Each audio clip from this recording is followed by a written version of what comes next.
Hi, I'm Jeanette Roche. This is Bridge City News. Here are some of the top stories we've been following. One woman is dead and another charged with drunk driving following a collision Monday morning. Plus, a prayer service held for a Lethbridge philanthropist who passed away Thursday. And demonstrators hit Parliament Hill to pressure the feds to help more Afghans resettle in Canada. Your nation. Your province. Your southern Alberta. From the heart of Lethbridge, it's Bridge City News with Jeanette Roche. Thanks for joining us.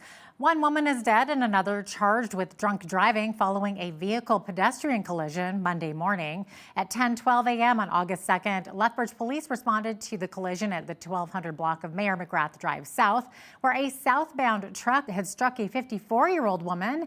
The pedestrian was transported to the Chinook Regional Hospital, where she later succumbed to her injuries. 34-year-old Shannon Goodstriker of Lethbridge has been charged with dangerous and impaired driving causing death. Goodstriker's next court appearance is August 24th. A citizen walk to raise awareness for people living with a disability took place on Tuesday morning around Henderson Lake. As Carson Marzouk reports, the walk helped kick off the 2021 Citizen Walkabout, which runs from now until September. The 11th annual Citizen Walkabout is officially underway in Lethbridge. The walk is to help bring awareness to those living with a disability in the community. Executive Director with the Southern Alberta Individualized Planning Association, Mark Davids, says this year's walk is focused on highlighting different events that have led to those individuals being able to have the same rights and opportunities as everyone else. A lot of people probably just assume, yeah, everyone has, access to the community. Everyone is able to just go to the grocery store. Everyone is able to just do this or that, but that's not necessarily true. A few dozen community members gathered near Henderson Lake on Tuesday to kick off this year's walk. This year's goal is to walk 9,557 kilometers and raise $9,557, raising awareness of the disability rights movement. Jasmine Pilling, a participant at Tuesday's walk, says it's important to raise community awareness. As an individual with a disability, it's very important that we have our voice heard. Randy Chadler adds the walk is a great way to get together and support one another. All of my friends did come out here and they're supporting me doing this. The walk follows the lawsuit of a Calgary woman who sued the government of Alberta in 1995 after being sterilized while institutionalized at the Provincial Training Centre in Red Deer. The board used her low IQ score as significant ground for sterilization. Since her case, the province has apologized for sterilization of over 2,800 people. For Bridge City News, I'm Carson Marzouk. A prayer service is scheduled for 7 p.m. on Wednesday at St. Martha's Catholic Parish, followed by a funeral service on Thursday at 11 a.m. for Lethbridge philanthropist, cattle farmer, and entrepreneur Cor Van Ray, who passed away on Thursday at the age of 85. An obituary posted on Martin Brothers Funeral Chapel website says he passed away peacefully with his family by his side. The YMCA of Lethbridge passed along their condolences in a Facebook post on Thursday, saying, quote, his generosity has left an incredible legacy and the opportunity for thousands of people in the Lethbridge community to access affordable wellness programs, services, and facilities. A concerned citizen is making his voice heard in Coaldale. Clive Shopmeyer says the town hasn't been upfront about signs featuring wildlife and plant species that have false information on them. As Micah Quinn explains, Shopmeyer wants the signs to be corrected. Tracking birds is hard. Oh, man. Clive Shopmeyer is an avid wildlife photographer. He says two signs in Coaldale showcasing wildlife and plant species aren't correct. The most common species that we see here on an everyday basis walking around are not on this sign. Yet there are many, many species on the animal sign, for example, that are highly unlikely to ever be seen here. So the signs are very misleading that way. They omit the common species, they add species that'll never be seen here, and then there's several scientific errors, wrong species names and things like that. He filed a report to Coaldale Town Council in February of this year to show the specific issues relating to the two signs in the town, but Shopmeyer says Mayor Kim Craig and Council still refused to correct the signs. The fact that the town wouldn't accept good, scientific, credible public input, I find very, very disturbing. Schottmeyer wrote to the Alberta Environment and Parks Minister, Jason Nixon, and in his response, he ordered the town to fix the inaccuracies on the signs. He and his staff in Alberta Environment and Parks agreed with me that the signs are not correct. They do contain quite a bit of misinformation and inaccuracies. I'm thrilled that he's asked the town to replace the signs. Bridge City News reached out to Coaldale Mayor Kim Craig for comment on the story. Craig responded, saying in part, quote, "The town is going to contact the external professionals that approve the wording of the signs." Craig went on to say the town hopes that the parties involved will correct the signs at their own cost, but they haven't had a chance to talk about what those potential costs will look like at this time. End quote. For Bridge City News, I'm Micah Quinn. Thank you, Micah. Coulee Fest is returning to Lethbridge College after the event was canceled due to the pandemic last year. The fest features live music, food trucks, a marketplace, and family entertainment. The alumni engagement coordinator for the college, Stephanie Savage, says this year's fest will have a strong focus on alumni. Coulee Fest started as a way to celebrate 60 years of Lethbridge College educating our community. And the initial event was really aimed at bringing people back that either hadn't been here for a while or students who maybe attended in the 80s. And then along the way, we started focusing a little bit on community and students and staff, and we maybe lost a little bit of that alumni tie. So this year, a big goal for us was to make sure that our alumni felt like they got some sort of special experience at the event or felt like there was a reason for them to come back. Coulee Fest will run on September 18th at the college. Conservative MP for Hastings, Lennox, and Addington, Ontario, Derek Sloan, made a stop in Clare's home over the weekend. Sloan is on an Alberta-wide tour, telling Albertans that Conservative leader Aaron O'Toole thinks that he will get Alberta votes regardless of his actions. So Aaron O'Toole does what he's doing. You guys vote 85% Conservative. They lose again, and then what happens? You know what Aaron O'Toole's going to do if you guys do that again? He's going to be like, see, I can do whatever I want, and Alberta still votes for me. Right? I can bring a carbon tax. I can do the Paris Agreement. I can say in the media, like he has, that I can afford to lose votes in Alberta. And they still vote for me. The latest Ledger poll was released today, and it suggests that nearly half of Canadians who took the survey, or 49%, are dissatisfied with the Trudeau government, while 46% are happy with it. Canadians were also asked which federal party leader would make the best Prime Minister of Canada.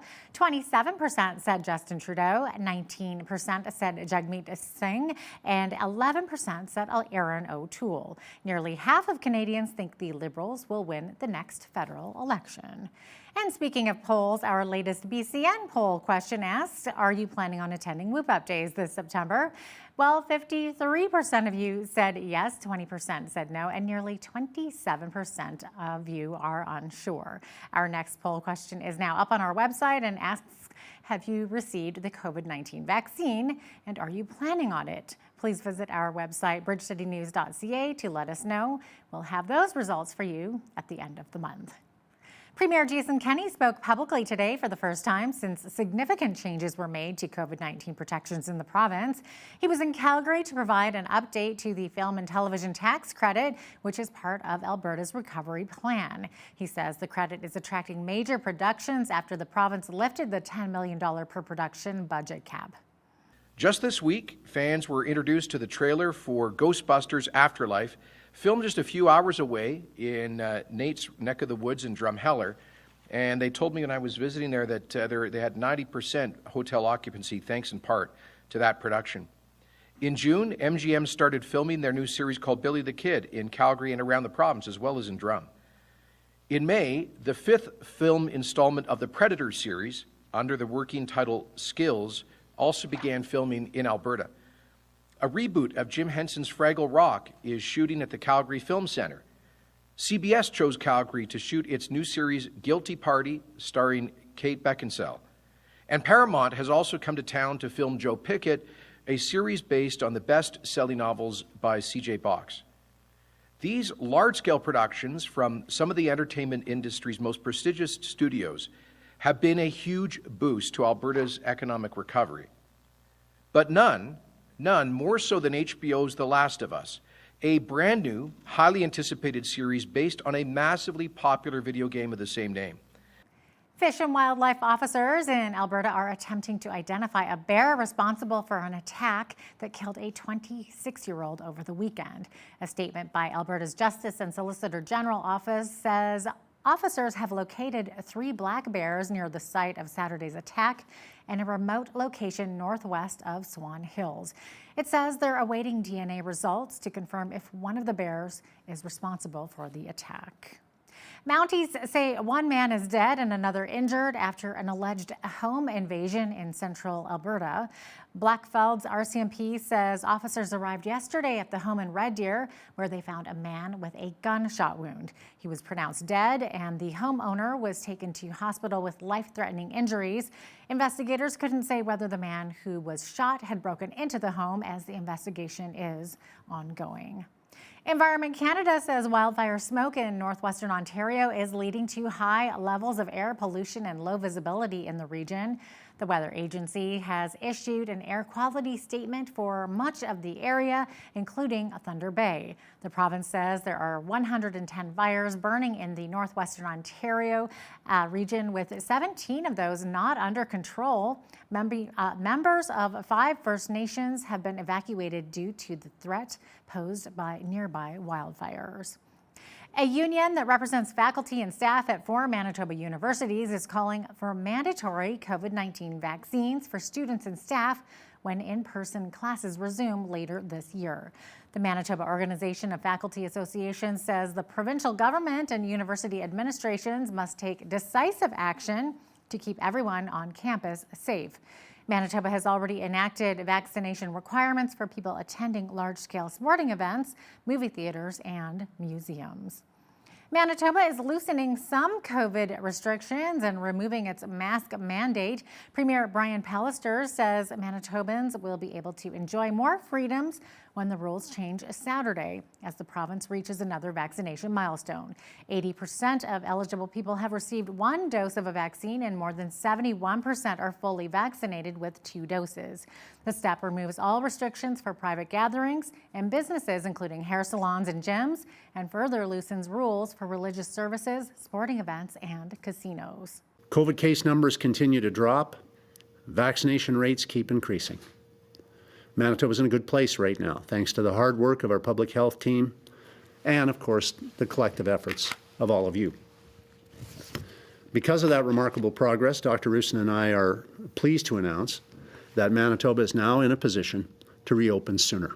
At that same news conference, Pallister told a reporter he's sorry for comments he made in July on Canadian history.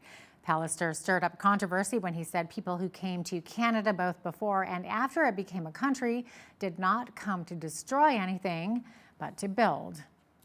Yeah, I feel awful about the reaction and the misunderstanding I created with my comments, Josh. I've worked for a long, long time on reconciliation efforts. Before we set up the Truth and Reconciliation Commission, I was proud to be part of the government that did that. So I'm going to issue a statement later today, ask for forgiveness and understanding, and ask that we unite. That was what I was trying to do with my comments, as you remember. I was trying to unite people to build, as our Indigenous people have done for millennia, as our Métis population's done, as our more recent immigrants have done. Try to build together. I think that's what we have the opportunity to do now as a result of the horrible shock that many Canadians are experiencing with the discovery of unmarked graves. And so I'm hopeful we can move forward, and I do apologize for the misunderstanding I caused.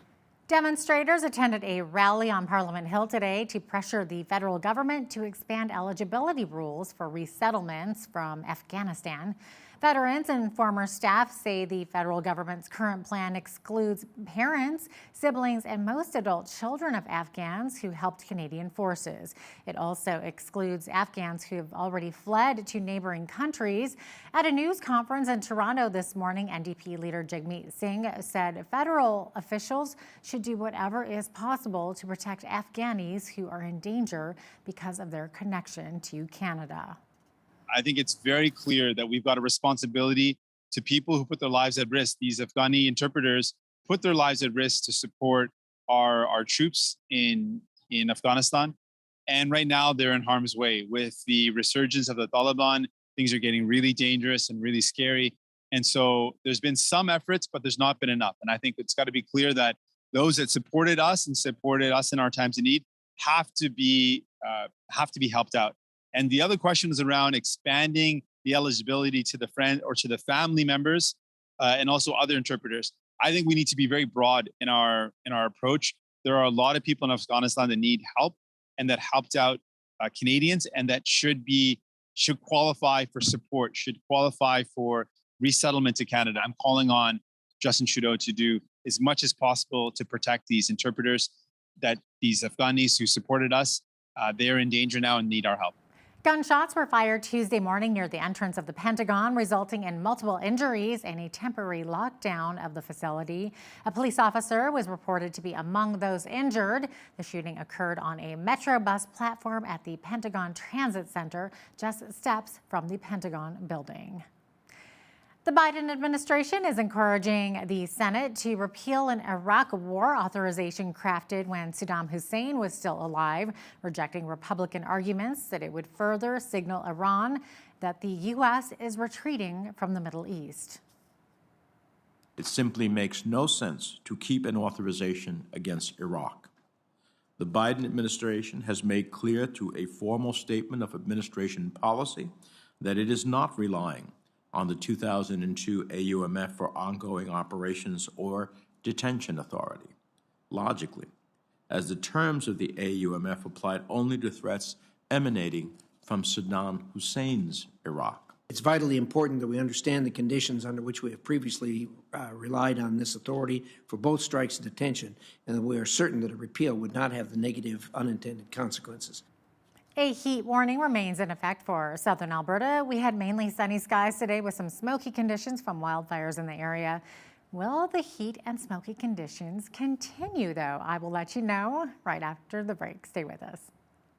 Welcome back. The heat warning is still in effect for much of southern Alberta, and we have a whole host of weather conditions happening tomorrow on Wednesday. So starting out sunny, getting around increasing cloud toward noon. By the afternoon, we're looking at a 30% chance of showers tomorrow with a risk of an afternoon thunderstorm as well. We're also looking at some foggy conditions dissipating in the morning, and then we're going to be looking at some hazy conditions later on in the afternoon. High of 31 degrees. We do have a high humidex tomorrow as well. Those overnight temperatures staying from at least 12 up to close to 20 degrees. So it's going to stay warm at night as well. Into Thursday, lots of sunshine, 33 degrees, 32 for Friday, mix of sun and cloud. Back to sunshine on Saturday with high of 26. There is a chance of some showers Saturday night into Sunday. 21 degrees is the high only for Sunday. And then looking at 20 degrees on Monday, that's going to feel chilly after what we've been experiencing for sure. Average high for this time of year, 26 degrees, average low 11. 39 degrees was our high temperature back in 2001. And in 2002, 1 year later, we had our chilliest day on record, which was only 5 degrees. 6:05 is when the sun rose this morning, and our sun set this evening just after 9, right at 9:10 p.m. So we're seeing some different hours there. We're now in the 6 o'clock hour for sunrise instead of the 5 o'clock and the 9 p.m. hour. So we're seeing those days get a little bit shorter. 26 degrees in both Vancouver and Victoria tomorrow. Lots of sunshine, beautiful conditions. Edmonton, sunshine in 27, 28 tomorrow in Calgary with sunshine. Somewhat similar conditions in Calgary tomorrow with the fog dissipating in the morning, looking at hazy conditions there as well. Still that heat warning in effect there as well. Now in Saskatoon tomorrow, high of 30 degrees. We are looking at a chance of showers and a risk of a thunderstorm. Also looking at some hazy conditions. They do have an air quality statement in effect as well with some local smoke. Winnipeg, much the same, not so much with the smoke. There are hazy conditions also looking to Regina. Toronto, 27, sunshine, sunny skies in both Ottawa and Montreal tomorrow with a high of 28 degrees. Should be beautiful in that part of the country. And for our friends over on the East Coast, we're looking at not bad conditions either. 25 degrees, the high in Fredericton with a mix of sun and cloud. Slight chance of showers in Halifax, 21 the high, 25 in Charlottetown. Should be a beautiful day there. Mix of sun and cloud, and 23 degrees in St. John's, Newfoundland with some 60-kilometer-per-hour winds. So should be a windy one for you in St. John's. So there you have it. That is your weather forecast. Vancouver-based Hootsuite says it agreed to pay $60 million to acquire artificial intelligence chat box company Heyday last week. The two companies will operate as separate entities, but social media management business Hootsuite plans to use Heyday's AI for its own products. The Canadian Securities Administrators is looking to combine two watchdog groups into one regulatory body. It says the newly created organization merges the regulatory bodies that oversee investment dealers and mutual fund dealers and will offer enhanced regulation of Canada's investment industry. The decision follows calls for a review of the regulatory framework, as the roles of the Investment Industry Regulatory Organization of Canada and the Mutual Fund Dealers Association of Canada have increasingly overlapped in recent years. The Canadian Securities Administrators represents provincial and territorial securities commissions. And now here's a look at today's markets. The TSX was up 78 points to 20,365. The Dow was up 278 points to 35,116. The S&P 500 was up almost 36 points to 4,423. The Nasdaq was up 80 points to 14,761. West Texas Intermediate Oil was down 70 cents to 70.56 US per barrel. Natural gas was up 9 cents to 4.03 US. Gold was down slightly to 18.10 US an ounce. And silver was up slightly to finish at $25.53 US an ounce. Wheat is at $415 per metric ton. Barley is at $410. Canola, $837. And corn is at $440 per metric ton. Live cattle were up $1.12 to $123.50. Feeder cattle were up 65 cents to $158.90. Lean hogs were up $1.58 to $109.07. And the Canadian dollar was even for the day to finish at 79.76 US.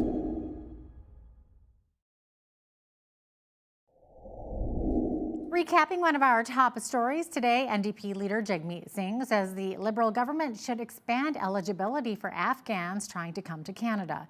Interpreters and others who worked with the Canadian forces are now at risk of Taliban retaliation. A group of Afghans who are already here organized a rally on Parliament Hill today. Veterans and former staff say the current plan leaves out parents, siblings, and most adult children. Coming up, if you're thinking about retirement, there's a few things you should consider in addition to your finances. In a previously recorded interview, I spoke with retirement expert Alex Lippert. But first, here is a quick break. Stay with us. Well, as we grow older and retirement age begins to approach, most of us turn our thoughts to how much money will I need to live out the rest of my life. But are there far more important issues to consider when it comes to retirement? Well, joining us today is Alex Lippert, one of the co-founders of Steadfast Wealth, a company which has assets under advisement of nearly $1 billion. He is also the co-author of the book After Work, an honest discussion about the retirement lie and how to live a future worthy of dreams. He's joining us from Colorado Springs. Welcome to Bridge City News, Alex. So great to have you on today. Yeah, thanks so much. Great to be here. Yeah, well, what an interesting title for a book. Can you maybe tell, first of all, you don't look anywhere close to retirement age yourself, but so how did you come to write this book? You're obviously a financial planner. You work with people close to retirement, right? Yeah, so being a financial planner now for almost 11 years, it's really led to so many just direct observations and a lot of insights into folks' kind of psychological side as they approach and, get into retirement, and kind of what happens beyond the financial side. The financial piece of the equation is really important. Obviously, that's my career.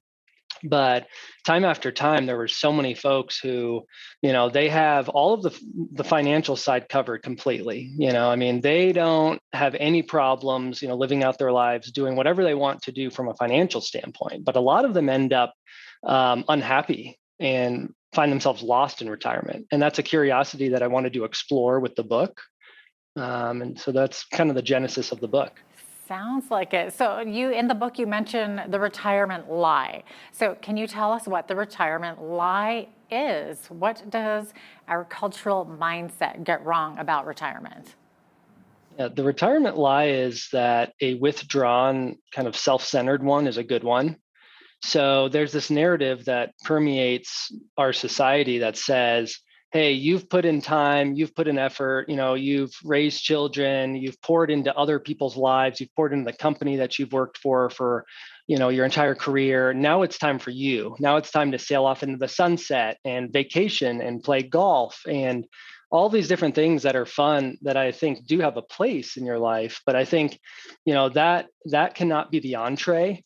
That can only be the garnish. The fun stuff can be the garnish, but you really need to focus on purpose and fulfillment and, finding work after work, even if it's not quote unquote work.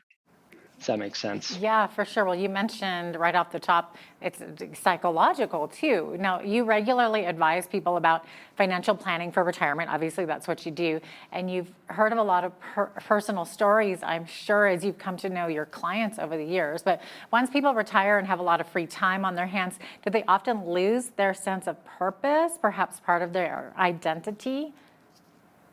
Yes, they absolutely do. And I think it takes a lot of intentional thought before stepping away from work or before becoming an empty nester. Some of these milestone moments where you've been busy, busy, busy. And even if you haven't necessarily been fulfilled, you're almost tricked into thinking you're fulfilled just because there's so much on your plate in any one given time.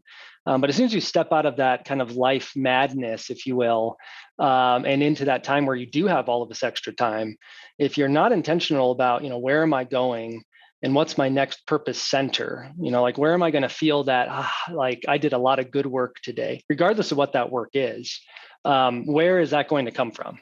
Yeah, there comes that sense of purpose and meaning, and back to the lie. So how do people get out of that lie, so to speak? Yeah, well, the first step, I think, is just to examine the word retire and retirement. I mean, you come up with a lot of interesting synonyms, retreat, withdraw. I mean, all of these words that sound terrible, right? So don't think about retirement as retirement. Think about retirement as a graduation. I mean, when we have a college student graduating, think about how many horizons are open to them. Like the world is waiting for them to go get it. And I think you need to think through that same lens. I mean, this is a graduation from one season, which could have been a fantastic career, raising children, all of these great things. But this next season of your life can be the most impactful of your life because you have the most financial resources, presumably. You absolutely have the most time of your life, and you have the most experience and wisdom. And so all of these things culminate into this like beautiful combination of you have so much potential. So go out and live it, and your life is going to be transformed, but you're also going to transform the community, your family members, everybody around you at the same time. Yeah, absolutely. It's funny that you mentioned synonyms earlier, because when I was researching for this interview, I actually did a synonym search on the word retirement, and you're right. Words like loneliness and isolation came up. Like there were some really negative things that I would never have even thought of. And I'm like, that's not what retirement means to me. But I think you're right. I think people do find themselves in that. So what is the key to to pursue that purposeful retirement? What's the key to that? Yeah, so in the book After Work, we walk through 10 different keys, and they're all very different. So awe, having a sense of awe is one. Purpose is obviously kind of the gravity that everything revolves around. But I think sometimes it's helpful to have a deathbed conversation with yourself now. So fast forward your life, think that you've lived, this long, happy life, quote unquote happy, right? And you look back and, what would you regret spending more time doing? And what would you regret really hoping that you had spent more time doing? So would you look back and say, man, I wish I would have spent, time playing more pickleball or having more happy hour with friends?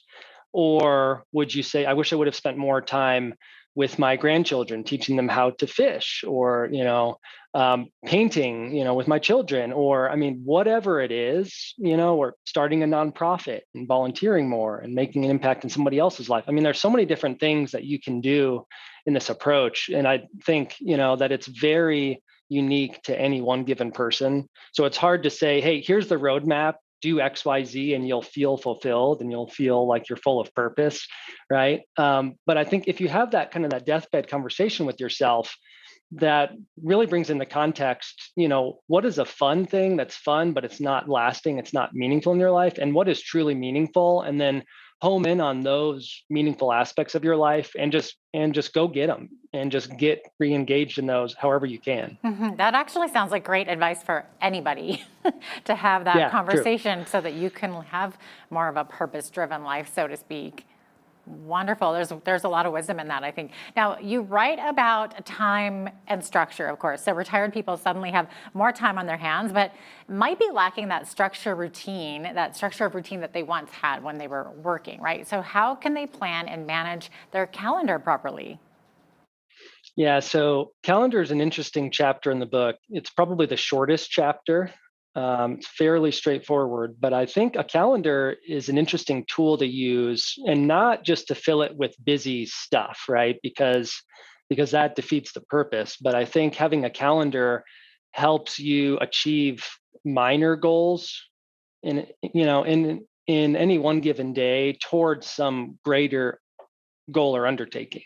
And so I think not having a calendar and waking up and just winging it in retirement, saying, hey, it's Wednesday, I slept in, I'm enjoying my coffee, and the next month, my entire calendar is just blank. Like that leads to a lot of indecisiveness and inaction, I think.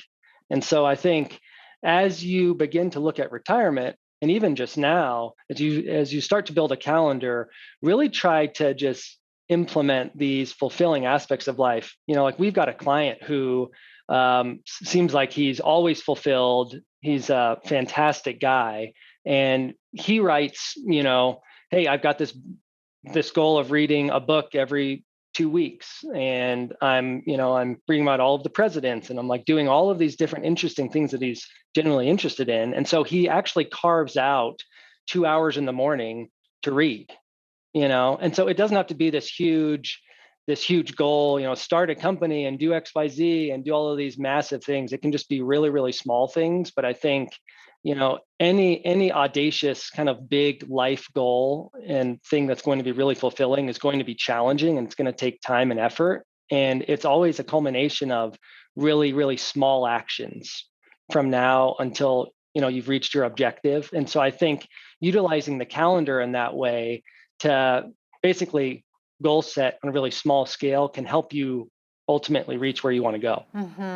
I would imagine there's sometimes mental health issues can set in retirement. People might find themselves a bit depressed. Do you find that sometimes? Yeah, the statistics are shocking, actually. I mean, when you look at some of the stats about just retirees, like the divorce rate has tripled for age 65 plus since 1990. This large insurance study done by Cigna found that loneliness is the equivalent of smoking 15 cigarettes a day. And a lot of retirees are very lonely because, for one reason or the other, but I think ultimately connection to others is part of our human fabric. And I think that you really need to lean in, however that looks in your own life, and really lean in and stay connected. And there's another study that we mentioned in the book that's about, purposeful connections with others. And it's not about how many connections you have. It's not about being this social butterfly out there with a lot of superficial, relationships, a lot of acquaintances. It's about the depth of your relationships. And so even if there's one person in your life that you have a deep relationship with, how can you make that deeper? Yeah, absolutely. Absolutely. Now, what advice do you have for viewers to avoid that loneliness gap? I mean, you talk a bit about the importance of connecting with others through serving, of course. Yeah, I think generosity is one chapter in the book where we dig into not only financial generosity, but also, donating your time towards a worthy cause. But I think, there's a lot of noise in our lives. And I think the first step really is to try to turn the volume down on all of that noise. I mean, we all have a smartphone in our pocket with, instant news, instant everything about the markets, about your finances, about, this or that. And I think you really need to tone down a lot of the distractions, a lot of the things that we feel like we can control, but we have no control over. And so I think the control, notion in retirement is really interesting, because if you start to take away the things that take up a lot of your mind space that you're trying to control, but you simply can't, then you have a lot more energy to spend on the things that are really important in your life that you can control. Like you can control your health to a certain degree. Like you can choose to live a healthy lifestyle. You can control how much time you dedicate to your friends and family. You can't control what happens in the investment markets, or with, taxes or what have you. And so I think focusing on the right things and just trying to turn down the volume on the things that you can't control helps a lot in that regard. Yeah, it's interesting that you mentioned health and how you can control that, because your book includes a chapter on some very important, practical, but important things. And you're mentioning that movement and exercise, of course, is one of them. So tell us a bit about why this is pretty important. I mean, we all know it's important to exercise, but I think it's probably good for the mind too. Yeah, it is. And we chose not to title the chapter exercise because that comes with a certain connotation, right? So we chose movement. And I think the basis there is that, for a healthy body and mind, we just need to be active. I mean, I know some folks who are 90 years old who are out there, walking multiple miles a day, and they've got, bad knees, what have you, but they're out there doing it. And when you have a conversation with them, you're like, wow, I feel like I'm just talking with a peer of mine, not somebody who's lived, more than double my lifetime. But then I also meet folks who are, say, 60, who kind of come off as that classic grandma or grandpa type, who are, unhealthy, having just trouble doing normal everyday things. And I'm like, well, what is the delta there? What's the difference between those two? And I think a big part of it is just movement, having an active lifestyle, going out and doing what you can do. And I think it's really important to remember that it's not about anybody else, with this. I mean, it's not about comparing yourself to the Joneses or anything. It's really just about improving you, right? So being the best you can be. So it's not about comparing yourself to anybody else. It's about, hey, if I walked a mile yesterday and I felt okay, how about a mile and 5 steps more? And then eventually you're going to reach this point where, the stairs aren't a problem anymore and you can carry your own luggage or what have you. I mean, I think it's all about improving when you can and where you can as much as possible. Absolutely. Sounds like your book has all kinds of nuggets of wisdom for sure. Thanks so much for being with us today, Alex. Alex Lippert is the co-author of the book After Work, available at theafterwork.net. Thanks so much. Just recently, a new report from the United Nations say that there was a dramatic worsening of world hunger in 2020, much of it likely related to the fallout of COVID-19. This will, of course, pose a challenging work for those who serve in impoverished communities. Although world poverty seems like a black hole, thankfully, there are some amazing people in this world who are doing something about it. And we are so blessed to have a local individual who seems to have a gift of enabling those people to do so more efficiently. So we're joined today by Dr. Daniel Zapula, pastor of Mid-City Church in Lethbridge and the founder of Bridges of Hope, a humanitarian organization that empowers those in need around the globe. Daniel, welcome back to Bridge City News. So great to have you on today. Well, thank you for having me. It's so good to be here. Of course. So, Daniel, can you explain what Bridges of Hope is all about? Well, Bridges of Hope is an international network of development agencies, and its job is to empower the people in less able communities to actually begin the process and the journey of self-sufficiency, because much of the world is going through an incredible moment of hunger, economic issues that are really plaguing their communities, including political issues that are dominating the conversation. And our organizations seek to empower people everywhere to be and become the best version of themselves. Definitely. So when people come to you to get help or to get their charitable organization started, there's a lot that goes into it. So I understand you're not only helping them to jump through government red tape, but you also offer leadership and coaching and even training in how to market their organization and how to raise funds to help others, right?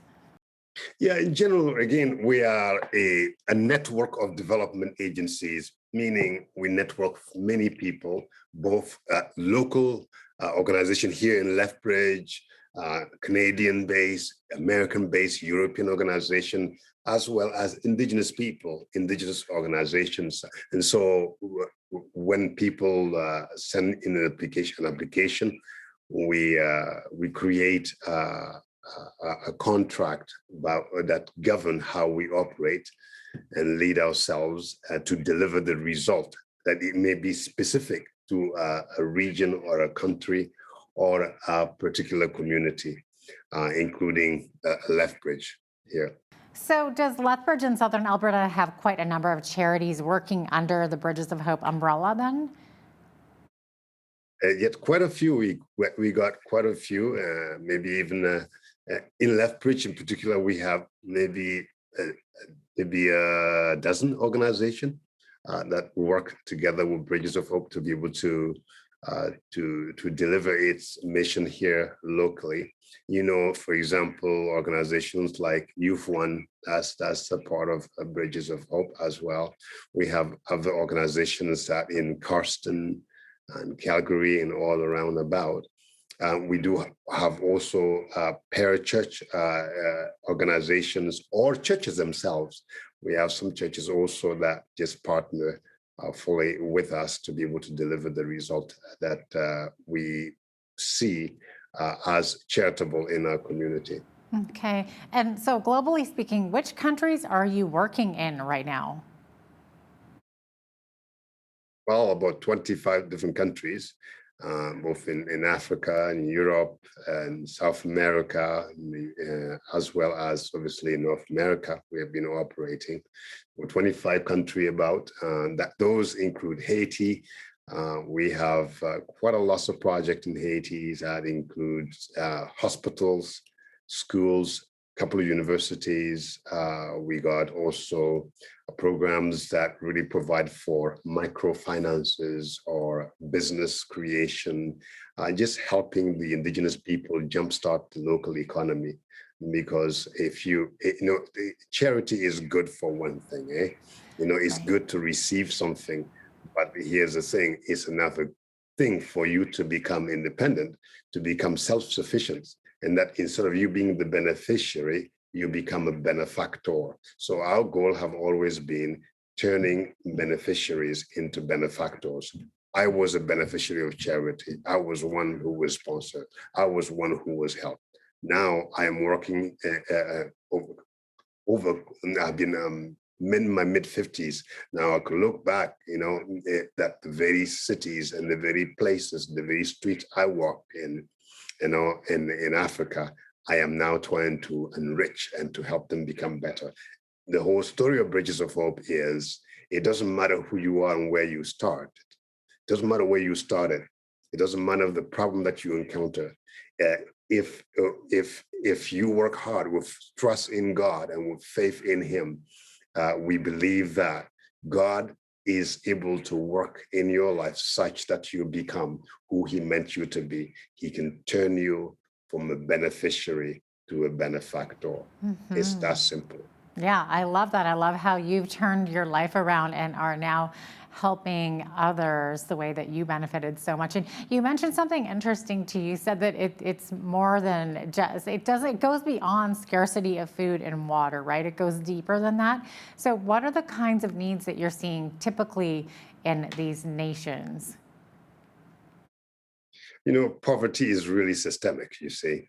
It's not just a depletion of resources. In fact, if we want to look at resources, there is enough food to feed the whole world and more for the next hundreds of years. There's enough food. So it's not even about scarcity of resources. We got them. The problem is that there is a system that creates that hunger. For example, the reason I got involved in studying Bridges of Hope some over 20 years ago is because there was no water in one community. And as we sought to provide water for the community, we realized, wow, the community doesn't have a water problem. They actually have water problem, but they do have health problem. The death rate was so high. And then in the process, we realized it's full of orphans and people who are thrown out and kids that are abandoned. And then we realized, oh my Lord. So we have a health problem, we have a hunger problem, and then education problem.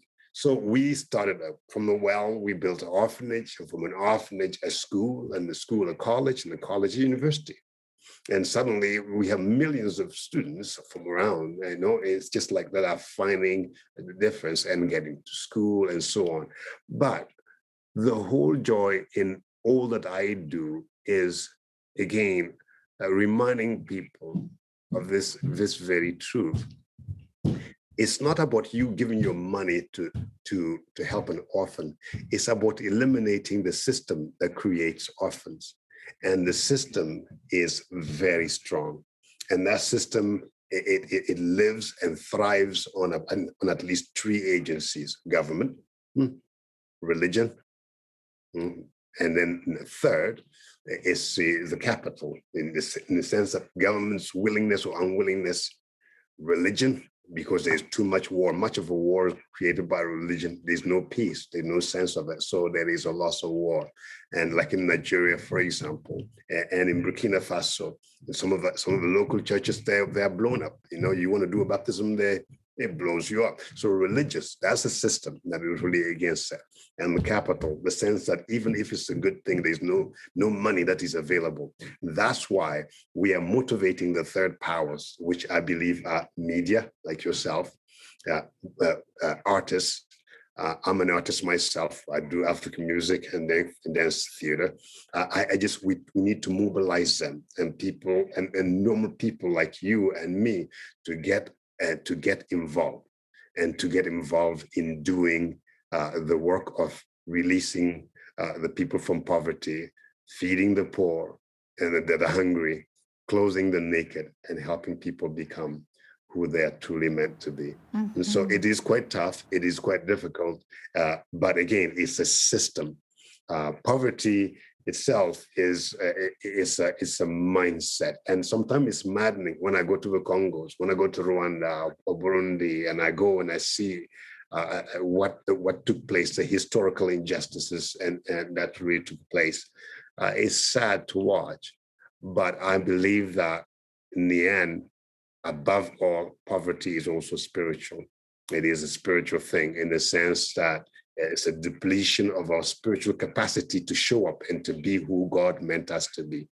And that's why I'm so glad. I thank God for the redemptive work that He has done for me. I'm here because one missionary reached out and helped me find Jesus, find hope, and find meaning, and find direction. And through that, I was able to go to school, and thank God for those missionaries and those people who are sponsoring a child, one person at a time. That's why I'm here. Oh, that's amazing. It's so interesting to hear you talk about that, because we hear so many different views on what causes poverty, and to hear you say that it's actually systemic and it's also spiritual. I mean, there's all these different things that we're not normally thinking. So when you help somebody rise up out of poverty, are you also using like micro loans to help individuals get started in a business? Because I know you mentioned that a little bit as well. Yeah, that's right. And I think in terms of lifting people out of poverty I took some folks from our city hall, to West Africa, and we had meeting with maybe you can have 1,000 women, and the women were explaining what they need. And then in the midst of it, and the lady said, "We'll help." No, we're trying to reach out. We're going to help you. And one lady from the crowd stood up, say, "We don't need your help. We don't need. You know what we need? We just need capital." That's one of the ladies said. "Give me capital, and I just want to do business with you. Can you give me capital? I will start a business. I'll pay you." Because the truth on the ground is that people have no access to the banks. They don't have access to capital to do business. And so we always keep on saying, "Whoa, you want to teach them how to fish. Don't teach them how to fish." No, the Africans, most of them, we don't need nobody to teach us how to fish. We just need access to the pond. And to have access to the pond, you need some capital. And that's what people are struggling with. So that's why through our agencies, we saw incredible system of microfinance started, micro, meso, or macro loans were created. And incredible, like I can tell you today, at any given day, at least 30,000 women operate with a micro loan that is helping them really be and become. And you know what, isn't that great? You can start your own business because the government cannot have no job for you. There is no job available, so you have to create it yourself. Yeah, I was going to ask you, what are some of the more specific needs of women in developing nations? Are you basically saying there's no opportunity for them, so the best opportunity for them is to start their own business through these microloans? That's correct. Yes, and women, again, they are really the backbone of the economy in most of the region I'm talking about in Africa. No, traditionally and also in real, they are very, very, very enterprising. You see, and so, but the problem is that with them is that they're in the village, they are in the remote places, and again, they have no access. But the truth of the matter is that if you resource a woman, if you give ability to a woman to actually take care of herself and her family, she will not just keep the money to herself. She'll give it to feed her family and her children. And so the key has been to actually empowering them, because the condition on the ground is not something that is to their favor. They're still facing many difficulties and access issues and discrimination issues, no employment for them. So we really put a lot of emphasis on women and young girls, and I mean educating them too as well. And as you look at the statistic, the population is predominantly women. To give you an example, in churches, in some of the churches, 80% of them, the people who go to church are probably women, but there's no woman leader. Huh?